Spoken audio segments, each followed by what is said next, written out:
Rear end awareness. So when I train, I believe very highly in 360 degrees of training. For instance, when I want him to heel, Fuss. We still have to finish that part of it. So he's correct here. He's heeling on my back leg. I always want his shoulders in line with my left leg. Doesn't matter what my right leg is doing.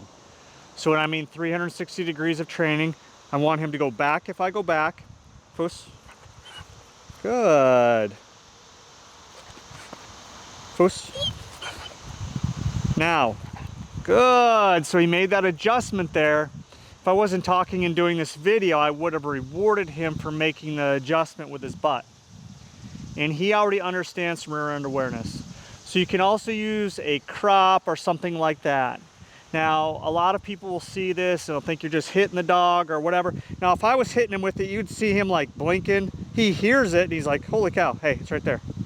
He's not scared of this thing. He doesn't care. So the way that I use this is to tap his butt with some tactile pressure. Fuss.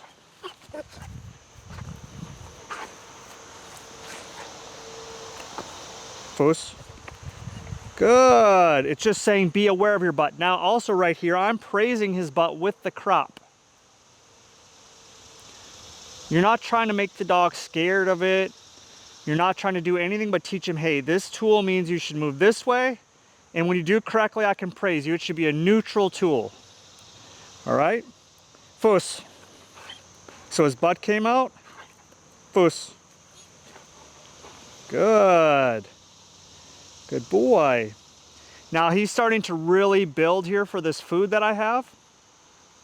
And the minute he looks away from me is the minute I stop praising with the crop. Now I re-engage the praise with the crop. Now if I go backwards, Fuss. Good. Good boy.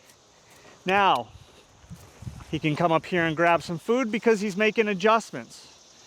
Larry's pretty far along into this. Now, a lot of people will try to fix it when you're in motion, you're doing your heel and you're doing it and you're doing all these things to try to get it while you're moving. You need to go slow. In my opinion, you need to start slow. You need to start teaching the dog to move with you in the proper way. Fuss. Now, I don't care that he finishes in the sit when my leg is back. It's only when my leg is forward. Fuss. Good boy. Now he's getting pushy for his food and he's out of position now. A little bit. So I'm just not going to reward for that. Fuss.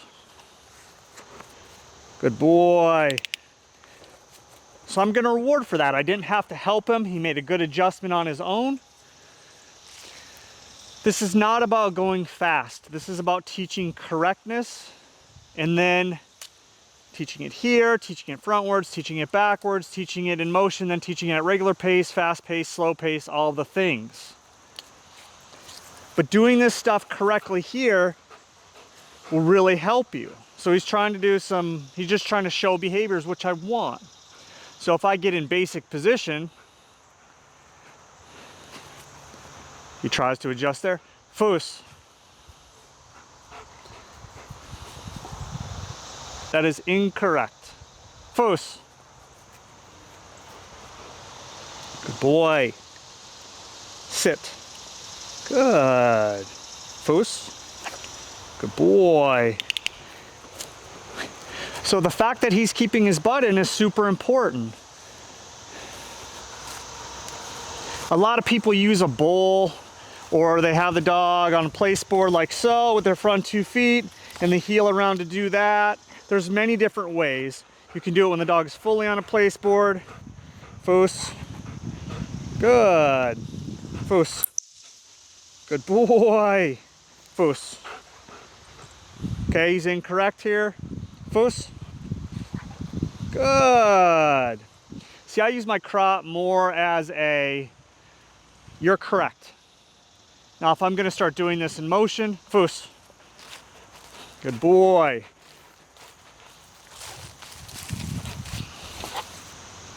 Fuss. So he wants to be forward here, so I'm going to do the opposite of what the dog wants. Foos. Good. Foos. Good boy. So his butt's coming out a little bit. I tap it. Good. He makes that adjustment, and I'm going to reward that.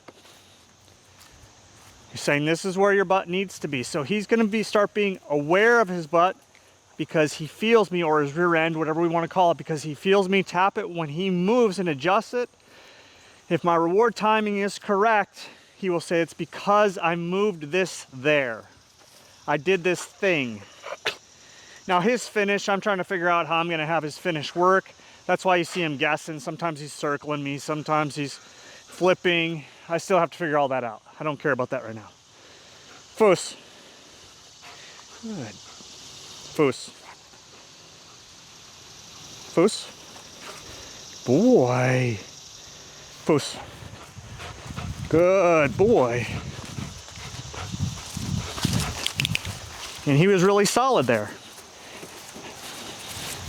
So I'm gonna let him take. Once he comes out, he's done. Larry, punt. So for Larry here, there's no rush.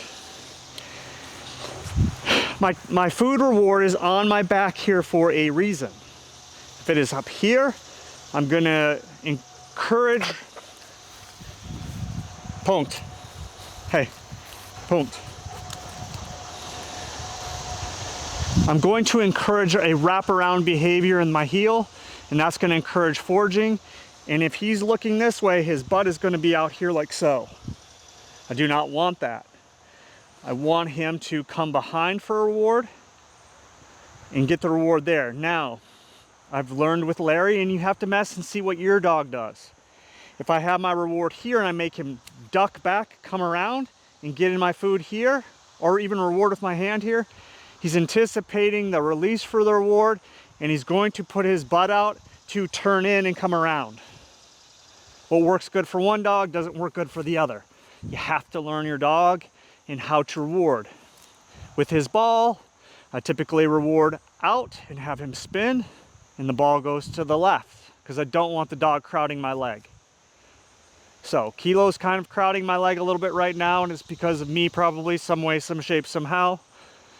So this can get very, very in depth, but the most important thing is to teach your dog how to go frontwards, backwards, and how to understand the reward that your dog needs for the picture that you want at the end.